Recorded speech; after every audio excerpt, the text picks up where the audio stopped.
كرام كرام كرام أبي الرسالة أبي القاسم بناء الدنيا وقت سر دي علمية، أما علمية هي علمي خدي علمي غير ملك وما شيء غير ملك. وبرا بكر أو كنت أو الإنسان النبي ترد حق علم كان شبو يعني والشرف ده وأنا ما أقول نا علم نادر علمية هي وقتكو أو أنا بعلمي هناك دعابك وكرك يعني أو تشتري وخدي دائما.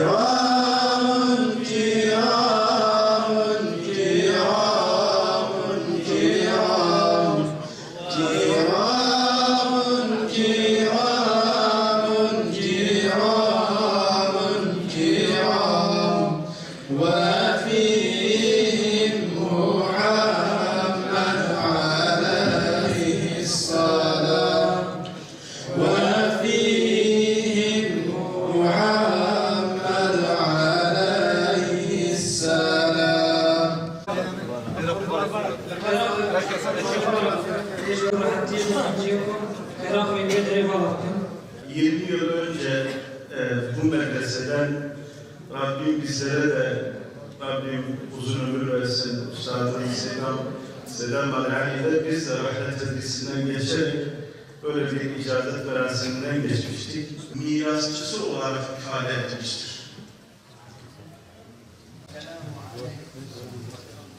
نحمد الله الذي علم الإنسان ولم يعلم وفضله بالعلم والتقوى على سائر الورى كما قال الله تعالى عز وجل إنما يخشى الله من عباده العلماء.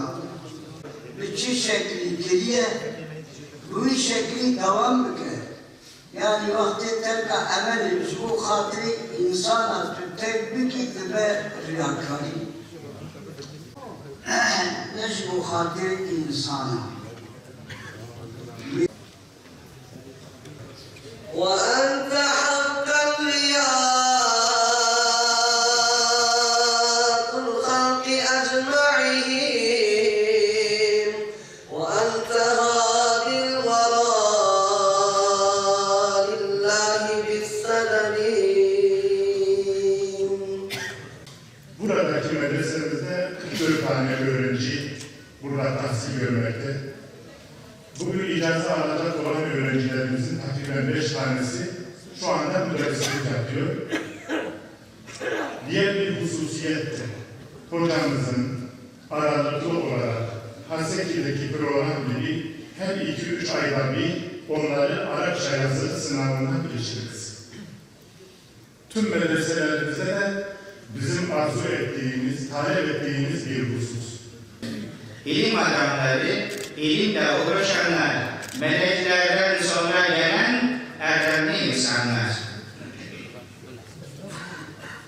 Allah Teala İsra suresinde وَرَبُّكَ أَعْلَمُ بِمَنْ فِي السَّمَاوَاتِ وَالْأَرْضِ yerdekileri ve göktekileri Allah bilir dedikten sonra وَلَقَدْ فَضَّلْنَا بَعْضَ النَّبِيِّينَ عَلَى بَعْضٍ biz peygamberlerden bazılarını bazı özellikleriyle diğerlerine üstün kıldık diyor. Sonra وَآتَيْنَا دَاوُدَ زَبُورًا Davud peygambere Zebur'u verdik diyerek sanki üstünlüğün kitabi ilimde olduğunu da ifade etmiş oluyor dostlar.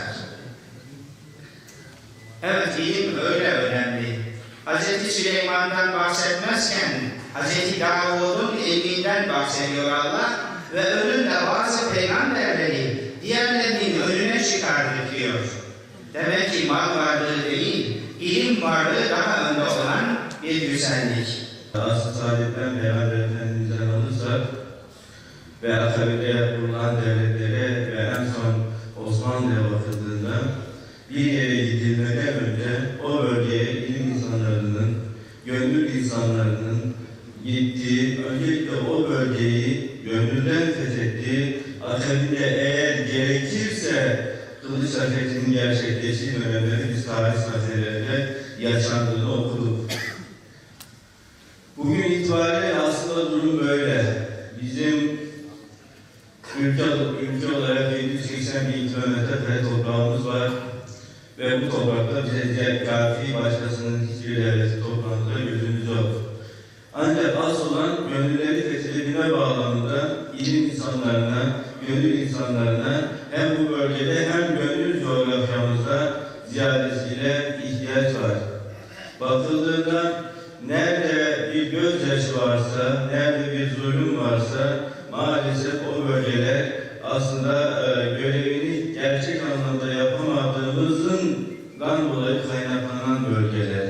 Bu bağlamda bu işi, bu görevi, bu gönül insanlığı görevini severek yapabilmek lazım. Bu işi kendine bir görev olarak addedebilmek ve sadece kendi kurtuluşu için değil, bölgenin ve insanlığın kurtuluşu noktasında herkes elini taşın altına koyması gerekiyor. حرمين ملا عبد الله بن إبراهيم الكناسوري المجازي من شيخ الكامل في علمه وشأنه العالم العامل قدوة العلماء العاملين في زمان الحاج الحرمين قوة الزهر ونور العين المولى والأولى ملا حسين القرديني المؤمنين والمؤمنات والمسلمين والمسلمات بجاه سيد السادات برحمتك يا أرحم الراحمين.